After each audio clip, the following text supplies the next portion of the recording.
Assalamualaikum warahmatullahi wabarakatuh.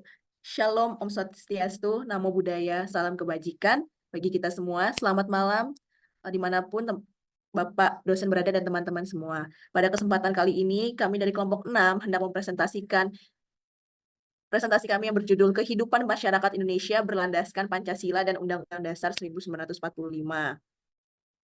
Di sini, anggota kelompok kami adalah, yang pertama ada Ameliatul Asya, dan saya sendiri Gloria Kasih Karunia. Nia Izazi Nur Kalsum. Baik, untuk submateri pertama akan dijelaskan oleh Ameliatul Asya. Kepadanya dipersilahkan. Oke, baik. Sebelumnya terima kasih Gloria atas kesempatannya. Izin menjelaskan, di sini ada pengertian Pancasila. Sebuah negara membutuhkan ideologi agar dapat dijadikan sebagai pedoman, falsafah, pegangan, dan pandangan bagaimana negara tersebut harus bergerak ke depannya. Selain itu, dalam perumusan ideologi negara disesuaikan dengan kepribadian bangsa tersebut. Oleh karena itu, Pancasila dipilih menjadi ideologi negara Indonesia. Pancasila adalah pedoman bagaimana bangsa Indonesia menjalankan kehidupan berbangsa dan bernegara. Nilai-nilai Pancasila timbul dari bangsa Indonesia itu sendiri, sebagai hasil penilaian dan pemikiran filsafat bangsa Indonesia.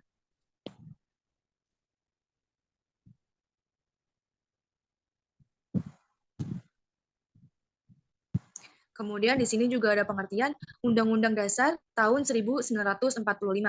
Undang-Undang Dasar Negara Republik Indonesia tahun 1945 adalah dasar hukum yang menjadi acuan pembuatan aturan dan undang-undang di Indonesia. Undang-Undang Dasar Negara Republik Indonesia tahun 1945 adalah keseluruhan naskah yang terdiri dari pembuatan dan pasal-pasal, di mana diantaranya yaitu pasal 2 tambahan. Pembukaan terdiri dari 4 alinea, yang di dalam alinea tersebut terdapat rumusan dari Pancasila dan pasal-pasal Undang-Undang Dasar tahun 1945 terdiri dari 20 bab, di mana bab 1 sampai 22 pasal, yaitu dari pasal 1 sampai dengan pasal 37, ditambah dengan 3 pasal aturan peralihan dan 2 pasal aturan tambahan. Bab 4 tentang DPA dihapus. Dalam amandemen keempat penjelasan tidak lagi merupakan kesatuan Undang-Undang Dasar tahun 1945. Pembukaan dan pasal-pasal Undang-Undang Dasar tahun 1945 merupakan suatu kebulatan yang utuh.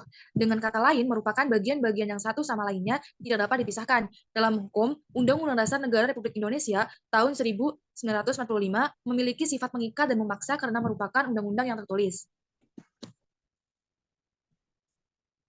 Kemudian, pada slide selanjutnya dijelaskan juga tentang sejarah Pancasila. Sejarah Pancasila asal-muasalnya yaitu dari kata Pancasila, yaitu dari bahasa Sanskerta, yaitu panca yang berarti 5 dan sila artinya dasar. Istilah Pancasila ditemukan dalam kitab Negara Kertagama dan Sutasoma. Dalam kitab Negara Kertagama karya Empu Prapanca menjelaskan pemahaman Pancasila dalam Yatna Anggegwani Pancasila Kertasangkra Biseka Krama. Artinya, raja menjalankan dengan hikmat kelima pantangan atau Pancasila itu. Demikian juga dalam berbagai upacara ibadah dan dalam berbagai penobatan. Sedangkan dalam kitab Sutasoma karya Empu Tantulal dijelaskan bahwa makna Pancasila dalam pelaksanaan 5 tindakan kesusilaan atau yang biasa disebut dengan Pancasila Krama. Pada masa perjuangan kemerdekaan Indonesia, terdapat sebuah badan yang mempersiapkan kemerdekaan Indonesia, yaitu Badan Penyelidik Usaha-Usaha Persiapan Kemerdekaan Indonesia atau yang biasa disingkat dengan BPUPKI. Pada tanggal 29 Mei sampai 1 Juni tahun 1945, BPUPKI melaksanakan sidang pertama untuk membahas dan menyepakati dasar negara Indonesia atau ideologi negara Indonesia. Lalu, pada tahun 1 Juni tahun 1945, Insinyur Soekarno menyampaikan gagasan terkait dasar negara Pancasila.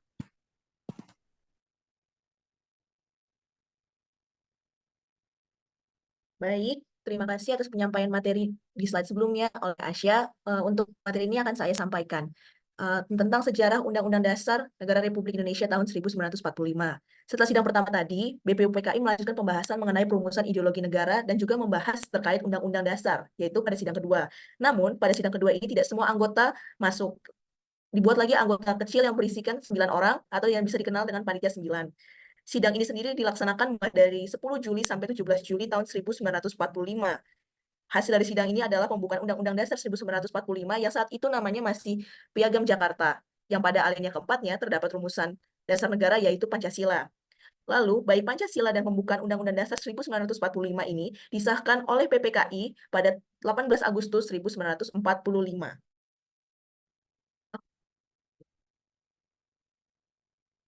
Untuk selanjutnya, saya akan membahas mengenai nilai-nilai Pancasila dan Undang-Undang Dasar 1945 yang berasal dari nilai luhur bangsa Indonesia ini sendiri.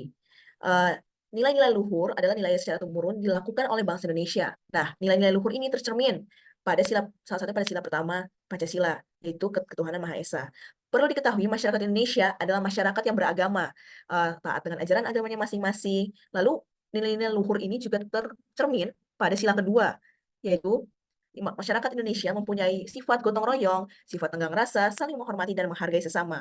Nah, yang terakhir, nilai luhur ini juga tercermin pada sila keempat Pancasila, yaitu eh, pengambilan keputusan secara musyawarah agar tidak terjadi keributan. Selain itu, masyarakat Indonesia juga terbiasa menghargai pendapat orang lain dalam musyawarah tersebut. Nah, kemudian para pendiri bangsa ini merasa Pancasila ini cocok dengan kepribadian nilai-nilai luhur bangsa Indonesia, maka dijadikanlah Pancasila sebagai dasar negara Indonesia. Selanjutnya kita akan membahas mengenai implementasi nilai-nilai Pancasila dan Undang-Undang Dasar Negara Republik Indonesia tahun 1945. Nah, beberapa bentuk pengimplementasiannya adalah pertama, pada sila pertama yaitu ketuhanan Maha Esa, kita dapat mengimplementasikannya dengan cara menghormati dan menghargai orang lain yang sedang menjalankan proses ibadahnya, lalu tidak merendahkan agama orang lain, eh, dan lain-lain. Dalam hal ini, peran pemerintah itu adalah memastikan semua pemeluk agama mendapat rasa aman dalam menjalankan ibadahnya. Lalu pada sila kedua, bentuk pengimplementasian yang dapat kita lakukan adalah seperti melakukan bakti sosial, aksi galang dana, dan sebagainya. Lalu pada sila ketiga, yaitu Persatuan Indonesia, kita dapat mengikuti upacara bendera secara hikmat. Selain itu, kita juga dapat membuat konten-konten kreatif yang memiliki nilai persatuan dan kesatuan. Lalu untuk di sila keempat sendiri, bagaimana cara pengimplementasiannya? Yang pertama, kita adalah mengikuti forum musyawarah dengan penuh tanggung jawab, serta menghargai dan mendengar pendapat orang lain. Dan tentu saja, kita harus menghargai keputusan yang sudah diambil secara musyawarah mufakat tersebut. Lalu yang terakhir, ada sila kelima, keadilan sosial bagi seluruh rakyat Indonesia. Bentuk pengimplementasiannya adalah kita berpartisipasi dalam kegiatan sosial untuk membantu sesama. Baik, eh, itu tadi penjelasan saya. Untuk submateri selanjutnya akan dijelaskan oleh teman saya, yaitu Kania. Pada Kania, dipersilahkan. Baik, sebelumnya terima kasih atas kesempatannya. Izin masuk. Di sini saya akan menjelaskan dampak implementasi nilai-nilai Pancasila dan Undang-Undang Dasar tahun 1945. Implementasi nilai-nilai Pancasila dan Undang-Undang Dasar Negara Republik Indonesia tahun 1945 dalam kehidupan masyarakat membawa dampak positif. Beberapa dampak dari implementasi nilai-nilai tersebut adalah yang pertama, yaitu peningkatan dalam kualitas hidup masyarakat dengan melakukan implementasi nilai-nilai Pancasila dan Undang-Undang Dasar 1945 dapat membantu peningkatan kualitas hidup masyarakat. Nah, dalam Pancasila dan Undang-Undang Dasar ini menekankan pentingnya pendidikan, kesehatan, dan kesejahteraan rakyat. Yang kedua itu terwujudnya cita-cita bangsa dalam pembukaan Undang-Undang Dasar Negara Republik Indonesia tahun 1945. Di sini itu terdapat cita-cita bangsa, yang diantaranya yaitu melindungi segenap bangsa Indonesia dan seluruh tumpah darah Indonesia, memajukan kesejahteraan umum, mencerdaskan kehidupan bangsa, serta ikut melaksanakan ketertiban dunia yang berdasarkan kemerdekaan, perdamaian abadi, dan keadilan sosial. Jika Pancasila dan Undang-Undang Dasar Negara Republik Indonesia tahun 1945 ini diimplementasikan dengan benar, maka cita-cita bangsa Indonesia tersebut dapat terwujud. Untuk selanjutnya, pada nomor 3 itu ada memperkuat ketahanan nasional.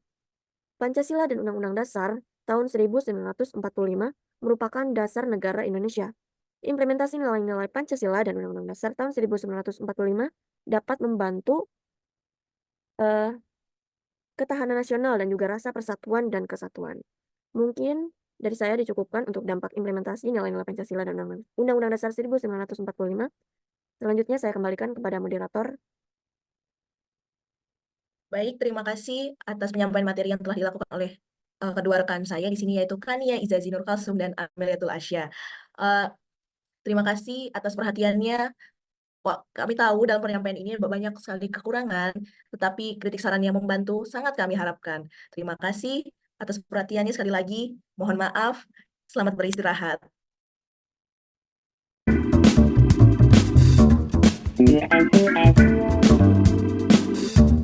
Thank you.